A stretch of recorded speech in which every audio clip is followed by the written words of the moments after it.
নমস্কাৰ, মোৰ নাম ৰুবি বৰা হাজৰিকা। মই দেৰগাঁও পঞ্চায়তৰ আঞ্চলিক পদৰ বাবে ভাৰতীয় জাতীয় কংগ্ৰেছ দলৰ পৰা মনোনীত কৰিছে। প্ৰথমে আপোনালোকলৈ পলমকৈ হ'লেও ৰঙালী বিহুৰ সুলভ জনাইছোঁ আৰু ধন্যবাদ জনাইছোঁ মোক এই সুবিধাকণ দিয়াৰ বাবে। বৰ্তমান ৰাজ্যৰ মূল্য বৃদ্ধি আৰু মহিলাসকলৰ এটা যিটো আভুৱা ভৰা ব্যৱস্থা কৰিছে, সেয়াই মোৰ হ'ব ইচ্ছুক। সেয়া লৈয়ে মই ৰাইজৰ ওচৰত আগবাঢ়িছোঁ যে পৰৱৰ্তী সময়ত কেনেদৰে আমাৰ চৰকাৰ আহিলে বা আমাৰ পঞ্চায়তটো আহিলে আমি কেনেদৰে আগবাঢ়িম, সেইখিনিকে কৈ মই ৰাইজৰ আগলৈ আগবাঢ়িছোঁ আৰু ৰাইজৰ আশীৰ্বাদো পাইছোঁ। পিছত ভোটৰ হেৰিয়াত কি হয় গম নাপাওঁ, এতিয়া কিন্তু ৰাইজে বিপুল সঁহাৰি আগবঢ়াইছে। আচলতে মোৰ পৰিসৰটো যথেষ্ট ডাঙৰ। অৱশ্যে লোকেশ্যনটো বহুত ডাঙৰ হ'লেও কিন্তু মোৰ জনসংখ্যাত ৩৫,০০০ মানহে হ'ব, বহুত বেছি নহয়। যোৱাবাৰ মোৰ 40,000-ৰ ওপৰ হৈছিলে। এইবাৰ মোৰ 6টা পঞ্চায়ত আছে। সেই পঞ্চায়তৰ পৰিসৰটো আছে একেবাৰে বাক্সুং ব্লকৰ মধ্য ঠেঙাল খঙীয়া আৰু উত্তৰ ঠেঙাল খঙীয়ালৈকে পৰিছে। এইফালেদি মোৰ দেৰগাঁও, নিঘৰিটিং, বুঢ়াবামন গাঁও, চিতল পথাৰ, এই 6টা পঞ্চায়ত মোৰ ভাগত এইবাৰ পৰিছে। আৰু আগৰবাৰ 7টা পৰিছিলে। মোৰ পূব ব্ৰহ্মপুত্ৰ আছিল, এইবাৰ নাই, ডিলিমিটেশ্যনত কাট খাই গৈছে। আৰু কাকডোঙা 2টা পঞ্চায়ত আছিলে, সেইকেইটা এইবাৰ নাই। মোৰ এইবাৰ 6টা পৰিছে, 60টা ৱাৰ্ড পৰিছে। ইতিমধ্যে মই 60টা ৱাৰ্ডৰ চবত যাব পৰা নাই, কিন্তু চকাচকাকৈ প্ৰায়খিনিলৈকে গৈছোঁ। তাৰ দলীয় যিখিনি কৰ্মী সেইখিনিক লগ ধৰিছোঁ। যিখিনি মোৰ ৱেল উইচাৰ, যিখিনি মোৰ শুভাকাংক্ষী, কোনো দল মত নিৰ্বিশেষে মই তেওঁলোকৰ ঘৰলৈও গৈছোঁ। আৰু প্ৰত্যেকৰ ওচৰতে মই নাজানো পিছত কি হয়, ভোটৰ আকাৰত সেইখিনি আন্তৰিকতা, সেইখিনি মৰম ভাল পোৱা ভোটৰ আকাৰত আহেনে নাহে মই নাজানো। কিন্তু প্ৰত্যেকেই মোক সহায় দিছে যে আপোনাৰ নিচিনা মানুহক লাগে, আপোনাৰ নিচিনা সমাজৰ কাম কৰা এক বহল মনৰ মানুহক লাগে বুলি কোৱাৰ কাৰণে মোৰ মুখৰ আগতে কৈছে। সেইকাৰণে মই আপোনালোকক আচলতে কৈছোঁ যে তেনেকুৱা সঁহাৰি পালে নিশ্চয়কৈ মনটো ভাল লাগে। আৰু সেইটোৰ ওপৰতে আমি আশা কৰোঁ যে ৰাইজে চাগে মোক ভালেই পাইছে, গতিকে নিশ্চয় ভোট দিব আৰু মই জয়যুক্ত হ'ব পাৰিম। আচলতে মোৰ দেউতা আছিলে প্ৰমোদ বৰুৱা, প্ৰয়াত প্ৰমোদ বৰুৱা দেৱ। দেউতা 42 আন্দোলন কৰা স্বাধীনতা সংগ্ৰামী মুক্তিযোদ্ধা। দেউতাৰ যিটো অৱদান আছিল, দেউতাই আমাক যিটো কথা শিকাইছিল সৰুৰে পৰা, কাৰণ মোৰ ঘৰখন আছিল এখন ৰাজনীতিৰ পথাৰ। দেউতাৰ লগত কোনো মানুহৰ কোনো বিভেদ নাছিল, সাম্প্ৰদায়িক মনোভাৱ নাছিল, ধনী দুখীয়াৰ ব্যৱধান নাছিল। সকলোৰে লগত দেউতা ইমান আত্মিক এক সম্পৰ্ক গঢ় লৈ উঠিছিল, আৰু সেই মাধ্যমেৰে আমাৰ ঘৰখনতো সেই ভেটিটো প্ৰতিষ্ঠা হৈছিল। গতিকে শিক্ষা, মোৰ মা আছিলে এগৰাকী শিক্ষয়িত্ৰী।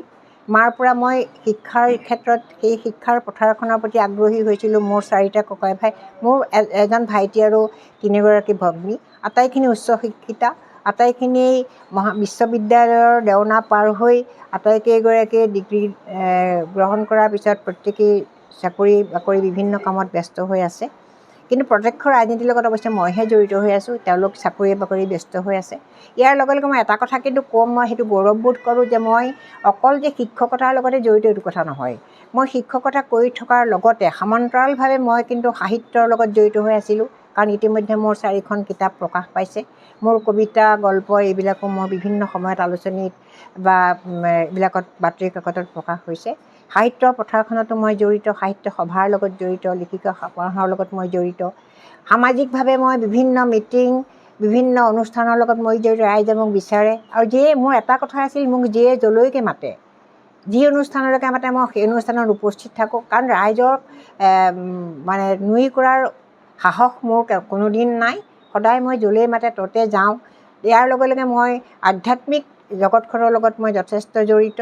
মই নিজেও খুব ভগৱান বিশ্বাসী, আৰু আধ্যাত্মিকতাৰ সেই দিশটোৰেও মই আগবাঢ়ি গৈছোঁ। মই বিভিন্ন শ্ৰীমন্ত শংকৰ সংঘৰ এগৰাকী অনুৰাগী, আৰু সেইমতে মই গোলাঘাট উত্তৰ পূব আঞ্চলিকৰ মই সভানেত্ৰী আছিলোঁ, আজিও আছোঁ।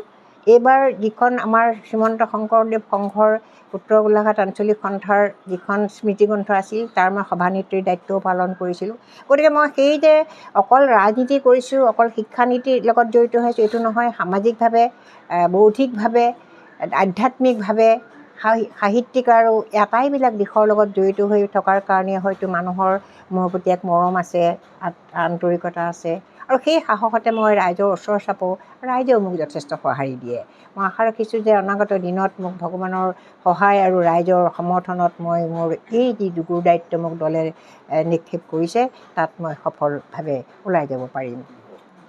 চৰকাৰে মই কাম নাই কৰা বুলি কোনোদিন কোৱা নাই, কাৰণ দেখিছোঁ যে আমাৰ ৰাস্তা পদূলি যথেষ্ট উন্নতি হৈছে, আমাৰ দলং হৈছে, আমাৰ অভাৰব্ৰিজ হৈছে, বিভিন্ন কাম কৰিছে, ঠিক আছে। কিন্তু আমাৰ এটাই অকণমান মোৰ দৃষ্টিত অকণমান খুটি নাটি ৰৈ গৈছে যে উন্নয়ন মানে কেৱল ৰাস্তা ঘাট বনালে উন্নয়ন নহয়, মানুহৰ আৰ্থসামাজিক অৱস্থাটো উন্নয়ন কৰিব লাগিব।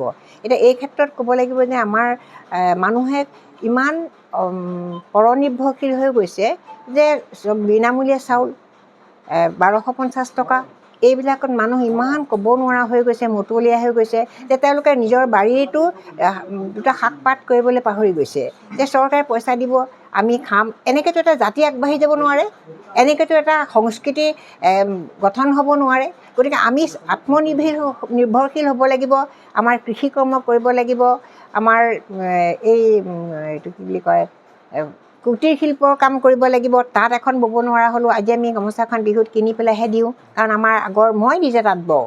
মোৰ মায়ে শিক্ষয়িত্ৰী কৰে, মই পঢ়ি থকা ইউনিভাৰ্চিটিৰ পৰা আহি পেলাই মই তাঁতৰ ফুল বাচিব লাগে। বহাগ বিহুৰ আগত আমি এজুতি তাঁত নহ'লে আমাৰ ৰাইজক সেৱা কৰিবৰ কাৰণে সেই গামোচাখন, সেই বিহুৱানখন আমি নিজ হাতেৰে বৈ দিছিলোঁ। কিন্তু আজিৰ তাৰিখততো নহয়, আজিৰ তাৰিখত ল'ৰা ছোৱালীয়ে পইচা দিলেই যেতিয়া পাই যায়। গতিকে সেই যে যিটো মানুহৰ কৃষ্টি আৰু সংস্কৃতিৰ প্ৰতি যিটো আগ্ৰহ, সেই আগ্ৰহটো কিন্তু কমি গৈছে। সেই যে পৰনিৰ্ভৰশীল অৱস্থাটোৰ পৰা পৰিত্ৰাণ পোৱাই আমাক এটা গঠনমূলক দিশেৰে আগবঢ়াই লৈ যাব লাগিব। সেই গঠনমূলক দিশটো হ'ব এনেকুৱা ধৰণৰ যে আমাক লোনেই দিয়ক বা যিয়েই নকৰক, আমাক এটা গঠনমূলক বৃত্তিত নিয়োগ কৰি পেলাই সেই বৃত্তিৰে সৈতে আগবাঢ়ি যোৱাৰ সুযোগ দিব লাগিছিল। কেৱল আঁচনিৰ অন্তৰ্ভুক্ত কৰিলে দেশৰ উন্নতি হয় বুলি মই নাভাবোঁ। গতিকে মই ভাবিছোঁ যে পৰৱৰ্তী সময়তো চৰকাৰে চিন্তা চৰ্চা কৰক, কাৰণ বেছি অনুদান, বেছি হিতাধিকাৰীৰ সৃষ্টি হ'বলৈ গ'লে কিন্তু আমাৰ হাতত নজিৰ আছে।